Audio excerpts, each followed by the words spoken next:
నమస్తే. Spiritual, motivation, educational వీటికి సంబంధించి ఇంటర్వ్యూస్ ఇవ్వదలుచుకున్న వాళ్ళు కింద నంబర్ కి కాంటాక్ట్ చేయండి. నమస్తే, వెల్కమ్ టు అవర్ ఛానల్. నేను పద్మిని. ప్రస్తుతంతో పాటు ప్రముఖ ఆధ్యాత్మికవేత్త, వాస్తు జ్యోతిష పండితులు జీవీఎల్ఎన్ చార్యులు గారు మనతో పాటు ఉన్నారు. మాట్లాడదాం. సార్ నమస్తే. సార్, ముందుగా మీకు సంక్రాంతి శుభాకాంక్షలు. శుభాశిస్సులు ప్రేక్షకులందరికీ కూడా. మకర రాశిలోకి సూర్య భగవానుడు ఎప్పుడైతే ప్రవేశిస్తారో ఆ రోజునే మకర సంక్రాంతి జరుపుకోవడం అనేది అందరికీ తెలిసినటువంటి విషయమే. మరి మకర సంక్రమణం ఈసారి రకరకాలుగా వింటూ ఉన్నాం, ఏదో కీడుతో వస్తోంది, ఇట్లా ఏవేవో. మరి ద్వాదశ రాశులకు కానీ ప్రత్యేకించి కొన్ని రాశుల వారికి కొన్ని పరిణామాలు చోటు చేసుకునేటటువంటి పరిస్థితి ఉంది అని వింటున్నాము. వీటిలో వాస్తవాలు ఏంటి, ఒకవేళ అలాంటిది ఉంటే కనుక ఏ రాశుల వాళ్ళకి అట్లాంటి పరిస్థితులు ఎదురుగాబోతున్నాయి? శ్రీ గురుభ్యో నమః. ఓం నమో నారాయణి. సంవత్సరానికి ఒకసారి తన కొడుకు ఇంటికి వస్తాడు. అవును. పాపం ఆ వచ్చేటప్పటికి ఈ తండ్రి వచ్చే సమయానికి కొడుకు బిజీ అవుతాడు, పట్టించుకోడు. అంటే వీళ్ళు బద్ధ వైరం. కారణం ఏంటంటే ఇక్కడ శని తన సొంత ఇంట్లో ఉంటే తన తల్లిదండ్రులను కూడా క్రమశిక్షణలో పెడతాడు. అటువంటి క్రమశిక్షణ పెట్టేటువంటి తండ్రి కొడుకు స్థానంలోకి తండ్రి ప్రవేశించడం వలన వాటి యొక్క ప్రభావం కొన్ని రాశులపై ప్రభావం చూపుతుంది. ఉదాహరణకి మకర రాశి అధిపతి శని, కానీ మకర రాశికి అనుకూలంగా లేదు ఈ రవి సంక్రమణం. అంటే తులారాశికి అనుకూలంగా లేదు. మేషరాశికి, మిథున రాశికి, కన్యా రాశికి, ధనుర్రాశికి 4 రాశుల వారికి మాత్రం ఈ రవి మకర రాశిలోనికి వెళ్ళడం వలన కాస్త మంచి ఫలితాలు వస్తున్నాయి. మేష, మిథున, కన్యా, ధనుర్రాశుల వారికి అనుకూల కాలం. అంటే ధనుర్రాశి వారికి చాలా కాలం తర్వాత రిలీఫ్ వస్తుంది.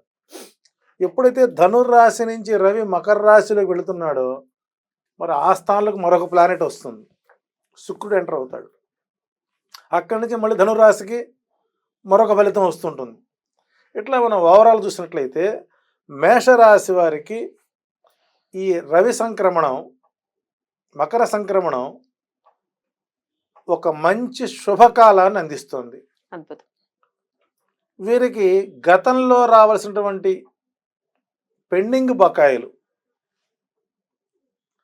అంటే మొండి బకాయిలు, రావాల్సిన ధనం ఈ 3 మాసాల్లో, అంటే మార్గశిరం, పుష్యం, మాఘమాసం, పాల్గొన మాసంలోపు 4 నెలల్లో వారికి పూర్తి స్థాయిలో ఆనందకర వాతావరణం ఉంటుంది. కుటుంబ సభ్యుల మద్దతు ఉంటుంది.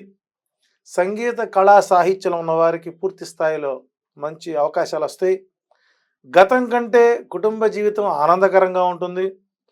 పూర్వీకుల నుంచి వచ్చేటువంటి ఆస్తి వివాదాలు మొత్తం తొలగిపోయి తద్వారా కొంత ఆస్తి సంక్రమణం జరగడానికి అవకాశాలు ఉన్నాయి. సంతానం నుంచి శుభవార్తలు వినే అవకాశాలు ఉంటాయి.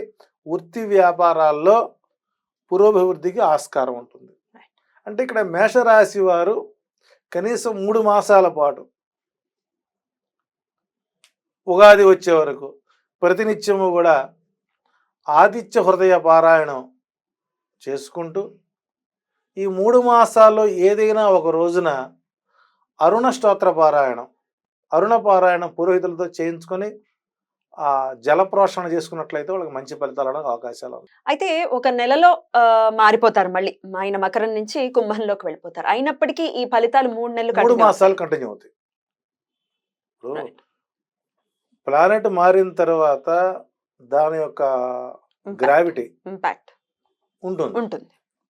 అట్లాగే ఇక మిథున రాశి వారికి సూర్య సంచారం అనుకూలంగా ఉంది. ఆత్మవిశ్వాసం పెరుగుతుంది. ఏదైనా పని చేపడితే వెనకడుగు వేయకుండా ముందుకు సాగే అవకాశాలు ఉన్నాయి. ధార్మిక, ఆధ్యాత్మిక కార్యక్రమాల్లో పాల్గొంటారు. సంతానవతులు అవడానికి అనుకూలమైనటువంటి సమయం ఈ మాసం. ఈ సమయంలో పూర్తి స్థాయిలో మానసిక ప్రశాంతత, దాంతోపాటు కొత్త ప్లాన్స్ ఆలోచించుకోవడానికి అవకాశాలు ఉంటాయి. డబ్బు రావడానికి అవకాశాలు మెండుగా ఉంటాయి. ఉద్యోగంలో అధికారుల యొక్క సహకారం పూర్తిగా ఉంటుంది. ప్రమోషన్ కోసం ఎదురు చూస్తున్న వారికి ఉమ్. జనవరి 15వ తారీఖు తర్వాత శుభవార్తలు అందుకోవడానికి అవకాశాలు ఉన్నాయి. సో మిథున రాశి వారికి తప్పనిసరిగా ఈ మాసం పూర్తి స్థాయిలో అనుకూల వాతావరణం ఉంటుంది. వీరికి సాధ్యమైనంత వరకు తెల్ల జిల్లేడు చెట్టు, ఉమ్. తెల్ల జిల్లేడు మొక్కకు ప్రదక్షిణాలు చేసుకున్నంత కాలం రవి యొక్క అనుగ్రహం ఈ యొక్క రాశికి ఉంటుంది. అంటే రవి బుధుల కలయిక కాబట్టి అక్కడ.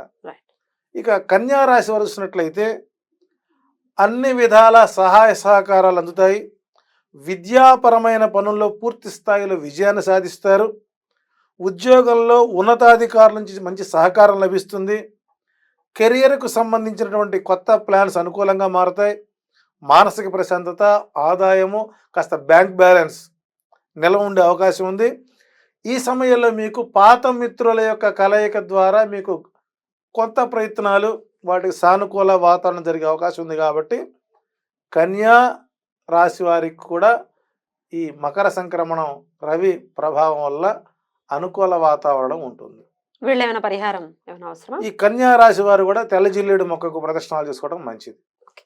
ఇక ధనుర్రాశి, ఈ ధనుర్రాశి వారి నుంచే సూర్యుడు మకర రాశిలోకి వెళుతున్నాడు.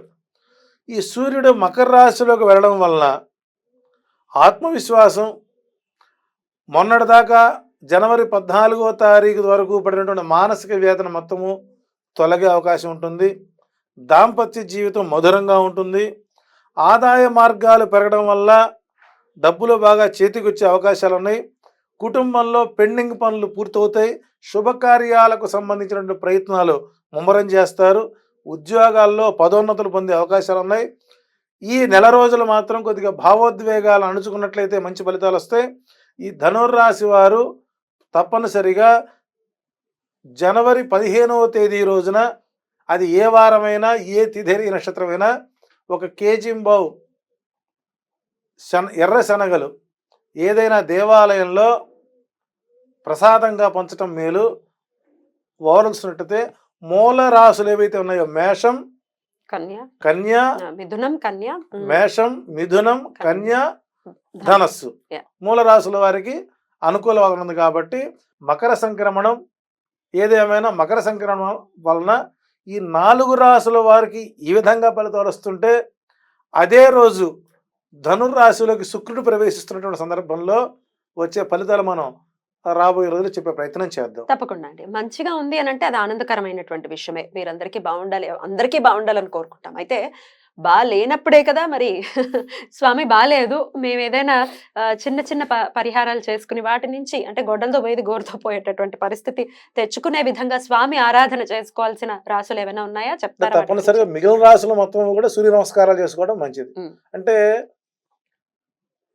జ్యోతిష్యం కోసం, మీ జాతకాల కోసం ప్రతిరోజు యూట్యూబ్ ఛానల్ సెర్చింగ్ చేసుకుని ఆ పరిహారాలు చేసుకుంటూ అవి జరగలేదని మమ్మల్ని తిట్టుకునే బదులు, ఆ వెచ్చించే సమయం ప్రతిరోజు ఉదయం మీ ఇంట్లో అందరికీ హ్యాండెడ్ టీవీలో వచ్చాయి, అవకాశం వరకు ఆదిత్య హృదయం, విష్ణు సహస్రనామ పారాయణం, లలితా సహస్రనామ పారాయణం, అంతకుమించి గురు చరిత్ర పారాయణాలు, అవన్నీ కనీసం 1 గంట సేపు కనీసం ఆ ఇంట్లో అవి ప్లే చేస్తూ శ్రవణం చేసినా కూడా కొంత ఫలితాలు వస్తాయి.